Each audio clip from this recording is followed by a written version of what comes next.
अभी मैं चुप बैठी हूँ तो मुझे चुप ही बैठे रहने दे, मेरा मुंह ना खुलवाएं। इतना बड़ा पेट है आपका, इस पे आप टेंट लगा लेना तो 3-4 शादियों के इवेंट हो जाएं। बाद में मेरे मामू चाचू ने पूछताछ कराई तो पता चला कि वो तो डॉक्टर है ही नहीं, वो तो फिजियोथेरेपिस्ट निकला। और वैसे भी मैं ज्यादा नहीं जलती, मैं थक जाती। जुबान तो आपकी माशाल्लाह बिल्कुल नहीं थकती। जब आपने मेरी बात ही नहीं सुनी तो मुझे शो में बुलाया क्यों, मेरी बेइज्जती करना है। जो लोग ज्यादा बोलते हैं ना वो दिल के साफ होते हैं और पेट के हल्के। इधर मेरा मुंह खुल जाए तो दोबारा अलग गेट खुल जाते हो गे जी। अस्सलाम वालेकुम। मैंने खेले हैं बचपन में कंचे, मेरा निशाना ना बहुत अच्छा है।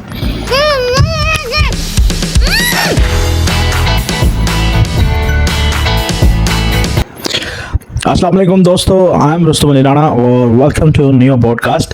और आज के इस एपिसोड में हम आपको बताएंगे दोस्तों, हमारी सोसाइटी में ऐसे बहुत सारे लोग होते हैं जो बहुत ज़्यादा बोलते हैं। कुछ लोगों को शौक होता है, कुछ लोगों को गपशप करने की आदत होती है, लेकिन आज जिस स्पेशल गेस्ट को मैंने इन्वाइट किया उसे तो नीरी बीमारी है।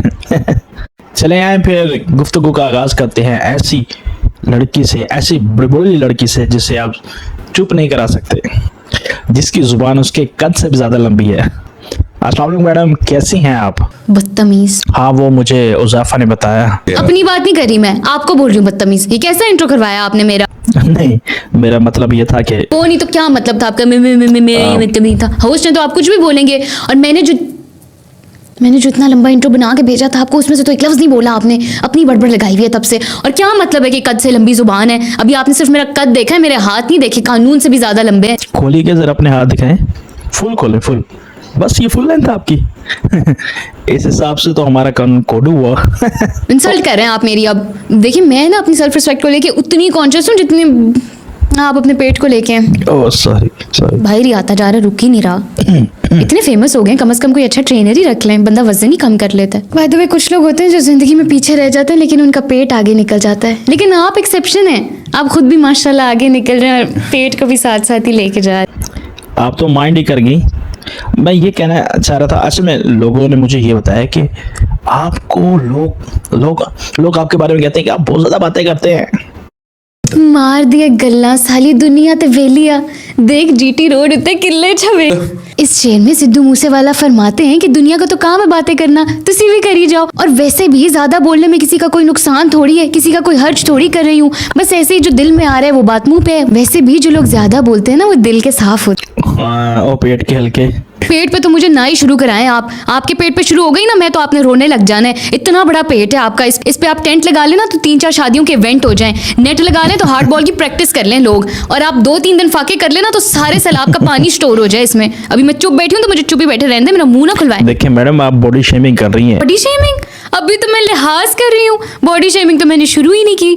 जिस घर से मैं आई हूँ ना वहाँ इसको स्टार्टर कहते हैं। अभी तो बिस्ती प्रोग्राम मैंने शुरू ही नहीं किया। हाय, वैसे प्रोग्राम से याद है, इतना फजूल प्रोग्राम है आपका। मैं तो पता नहीं क्या क्या समझती थी, ये स्टूडियो होगा, ये लाइटें होंगी, शो होगी। आई हूँ तो एक टेबल पे 2 माइक लगा के बैठे हुए आप। देखिए मैडम, ऐसी भी बात नहीं है, लाखों लोग देखते हैं, पसंद करते हैं। बस लाखों? मेरी कज़नें हैं, वो ना फैमिली व्लॉगिंग करती हैं, करोड़ों में व्यूज आते हैं उनके। बस सुबह उठती हैं तो ये खाया, रात होती है तो इधर सो रहे हैं, दिन में हम इधर गए उधर गए, बस यही डालती रहती हैं और आपसे ज्यादा व्यूज आ जाते हैं। आप ये सब मुझे क्यों बता रहे हैं? वैसे उनका नाम क्या है? ओ जी, नाम में क्या रखा है? बंदे का काम अच्छा होना चाहिए। काम से याद आया, इधर एक काम का बंदा नहीं रखा हुआ आपने। घुसी हूँ तो ऐसे लग रहा है किसी सरकारी इदारे में आ गई हूँ। सारे वेले इधर ही इकट्ठे किए हैं आपने। अंदर घुसते ही मैंने किसी यहाँ लड़के को बोला था जूस लाने का, वो भी अभी तक नहीं आया। हुज़ैफा तो सबसे बड़ा वेला है, उसको तो रहने ही दें आप। अरे नहीं, वेला नहीं, बड़ा काम का बंदा, डायरेक्टर प्रोडक्शन है उसके पास। इसको कोई ड्राइवर ना रखे, आपने डायरेक्टर रखा हुआ है। जितना लंबा इसका कदम है तो कहती हूँ इससे और 100 काम ले सकते हैं आप। इसको तो चाहिए कि बादलों में उंगलियां मार के ना बारिशें करा दे, क्लाउड सीडिंग का खर्चा भी बच जाएगा। जितना इसका जस्सा है, इसको चाहिए घरों की शिफ्टिंग कराया करे। ये तो पेटियां पीठ पर डाल के बारों बार ही छत पे फेंक दे। ऐसे लोगों को तो परिंदे भी बददुआएं देते हैं, आते जाते उनके घोंसलों में चाटियां मारते हैं। बंदे की कोई प्राइवेसी भी होती है, बंदा कुछ भी कर रहा हो सकता है। एक्सक्यूज मी, खबरदार अगर आपने उज़ैफा के बारे में कुछ पता, he is very important to me. ये तो ट्राइपॉड हमने अब लिया है, पहले उज़ैफा खुद पकड़े खड़ा होता था और खड़ा खड़ा वो ट्यूब लाइट सही कर देता है। और कुछ ना भी करे, स्टूडियो में अगर एक बार घूम लेना तो जितनी भी जालियां खुद बहुत साफ हो जाते हैं। इसलिए खबरदार अगर आपने अब दोबारा हमारे डायरेक्टर यूसुफ के बारे में कुछ कहा तो। भाई वाकई इसको किसी दिन हमारे घर ही भेज दे, कसम से बड़े जाले हैं, हमारी काम वाली से तो साफ ही नहीं होते। यार हेलो, यहीं पे खड़ा हूँ मैं, कोई लिहाज कर लो मेरा। अच्छा चलें, अपने टॉपिक पे वापस आते हैं। अच्छा, मैंने सुना है आजकल आपके रिश्ते बहुत आ रहे हैं और आपका रिश्ता हो नहीं पा रहा, क्या वजह है? हाय क्या बताऊं मैं आपको, मुझे तो समझ ही नहीं आती, मैं खुद बड़ी कंफ्यूज हूँ। मतलब क्या कमी है मेरे अंदर? देखिए आप, देखने की हद तक तो मैं पसंद आ जाती हूँ, फिर वो इंटरव्यू शुरू कर देते हैं, इधर मेरा मुंह खुलता है तो दोबारा अलग गेट खुलता है तो ओ गे जी सलाम अलैकुम। तो आप कहना चाह रही हैं आप तब तक क्यूट हैं जब तक आप म्यूट हैं। मेरी बात सुने, जितनी आप बातें कर रहे हैं ना, थोड़ी देर बाद आपको किसी डॉक्टर को दिखाना पड़ जाना ट्रॉमा वार्ड के। हाय वैसे डॉक्टर से याद आया, हमारी शबाना आंटी ना मेरे लिए डॉक्टर का रिश्ता लेके आई। शबाना कौन? हमारे मोहल्ले की है, रिश्ते कराती है। अच्छा मेरे लिए ना डॉक्टर का रिश्ता लेके आई वो। बाद में मेरे मामू चाचू ने पूछकछ कराई तो पता चला कि वो तो डॉक्टर है ही नहीं, वो तो फिजियोथेरेपिस्ट निकला। फिजियोथेरेपी भी तो डॉक्टर होते हैं मैडम। खुदा का खौफ करें, कौन से डॉक्टर होते हैं वो तो शुक्र करें मेरी शादी नहीं हो गई उससे, वरना तो मेरी सहेलियों ने इतना मजाक उड़ाना था मेरा, उन्होंने कहना था मालशिया से शादी कर लिया तुमने। ऐसी बात नहीं है, लिटरली मैं खुद मसल्स के प्रॉब्लम से गुजरा हूँ और मेरे लिए वो एक फरिश्ते से कम नहीं था। नहीं तो ऐसा करें, आप कर लेना शादी मेरी अच्छा, जगह, नहीं, ये ले नंबर मिला के देती हूँ, कर ले बात। कानून से लंबे हाथ जो आप अपने पास रखें मैं आपके लिए कुछ मंगवाता हूँ। ये भी रहने दें आप मुझे, हर एपिसोड में आप कहते हैं आपके लिए कुछ मंगवाते हैं, आपके लिए कुछ मंगवा। आज तक मुझे सच्ची ईमान से बताएं किसी गेस्ट के लिए आपने कुछ मंगाया है? ऑडियंस बताए मुझे, कभी आपने टेबल पे कोई खाने पीने की चीज पड़ी देखी है? इतना अल्लाह ने आपको दिया है, कोई रज के कंजूस आदमी है आप, खुदा की कसम। नहीं मैं गेस्ट से अक्सर पूछता हूँ लेकिन वो जो है मना कर देता, फिर मैं क्या करूँ। वो बेचारे लिहाज में मना कर देते तो आप भी कहते चलो सिरों लथे है ना। आज तक कभी किसी को आपने रिक्शा तो मंगा के नहीं दिया, बेचारे खुद ही आते हैं, ख्वार हो गए, गर्मी हो सर्दी हो, जिस तरह मैं आई हूँ। आपका घर तो करीब है, आप तो पैदल भी आ सकती हैं मैडम। दिमाग तो आपके पास भी, आप भी अक्ल इस्तेमाल कर सकते हैं। और वैसे भी मैं ज्यादा नहीं जलती, मैं थक जाती हूँ। जुबान तो माशाल्लाह आपकी बिल्कुल नहीं थकती। उमर साहब मैंने खेला है बचपन में कंचे और मेरा निशाना ना बहुत अच्छा है। हाय बचपन से याद आया आपको ना, मैं एक वाकया सुनाती हूँ। मैं बचपन में छोटी, सारे छोटे होते हैं। बात पूरी करने देंगे मुझे? बोलने ही नहीं देते, बोली जा रहे हैं, बैठी हूँ मैं आके तो सुन ले मेरी भी। अच्छा खैर क्या कह रही थी मैं? हाँ बचपन में ना मैं छोटी सी थी तो अम्मी के साथ ना मैं बाजार गई थी। उसके बाद अम्मी को वहाँ कोई सहेली मिल गई अपनी, वो दोनों गप्पे लगाती पता नहीं कहाँ चली गई। मैं मासूम वहीं खड़ी रही, दुकानदार मुझे 2 घंटे बिठा के वहाँ बैठा रहा, बेचारे ने मुझे चिप्स मंगा के दिए, पापड़ मंगा के दिए, मैंने कोल्ड ड्रिंक पी, पता नहीं कैसे मैंने वो 2 घंटे इतनी मुश्किल से रोते रोते गुजारे। 2 घंटे बाद मेरी अम्मी को याद आया कि हाय मेरी तो एक तीवी सी, फिर वो वापस आई और मुझे लेके गई। आज भी मैं कोई ऐसी हरकत करती हूँ ना तो अम्मी बोलती हैं अल्लाह करता तुम्हें हम वहीं भूल जाते, वापस लेके ही ना आते।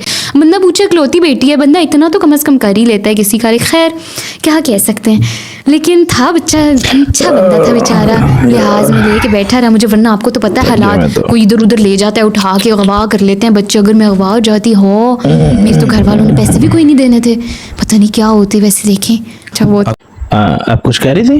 जब आपने मेरी बात ही नहीं सुनी तो मुझे शो में बुलाया कि मेरी बेइज्जती करना है? नहीं एक्चुअली वो मेरे जिम का टाइम था और सोने का टाइम था, मैंने कहा चलो सो लो, रेस्ट कर लो। चलिए टॉपिक पे वापस आते हैं। आप बस ये बताएं कि आपके बड़बोले होने का कोई फायदा भी है? अब बड़बोले क्या होता है, पता नहीं कैसे कैसे लफ्ज बोलते रहते हैं। ये बड़बोली शड़बोली नहीं हूँ मैं, आई एम अ कॉन्वर्सेशनलिस्ट। बातचीत करती हूँ लोगों से, उनको भी अच्छा लगती बात हो जाती है। और अगर आपको पता नहीं है ना ये क्या होता है तो गूगल कर लें, नई टर्म होगी, आप जैसे जाहिल को क्या पता। खैर, और इसका दूसरा फायदा मैं आपको बताती हूँ, कोई आपसे बहस करने की जुर्रत कर ही नहीं सकता, अगर जुर्रत कर भी लेना तो जीत नहीं सकता। मतलब काफी अच्छी दलीलें आप देती होंगी। आपको किसने कह दिया कि बहस जीतने के लिए लॉजिक की जरूरत होती है? बस बोलना आना चाहिए। अब ये बताएं कि आप कैसा हस्बैंड चाहती हैं आप? ये किया ना आपने, अच्छी बात। अच्छा तो हस्बैंड मैं चाहती हूँ कि एक तो मेरी तरह गुड लुकिंग हो, ऊपर से अच्छा कमाता हो, अच्छा पढ़ा लिखा हो, क्योंकि मैं भी हूँ भाई, और ज़रा गुड लिसनर हो, ज़रा मेरी बातें शातें सुन ले आराम से सुकून से, बस मैं बोली जाऊँ वो सुनता जाए। क्या हुआ? I'm just listening.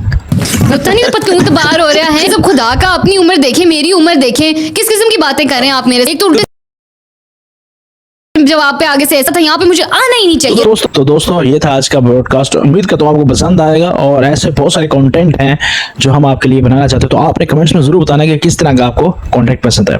लेकिन उससे पहले आपने ये करना है कि आपके फैमिली में, रिश्तेदारों में, दोस्तों में ऐसे बहुत सारे लोग हैं जिनको बात करने का बहुत ज़्यादा शौक है और बहुत बतूनी है, तो आपने उनको मेंशन जरूर करना है और उनको एक बार जरूर ये वीडियो दिखानी है ताकि उनको पता चले कि इनके इस बिहेवियर से कितने लोगों को प्रॉब्लम आता है। ओके जा रहे हैं, खुश रहे, दुआ में रखें, अल्लाह हाफिज।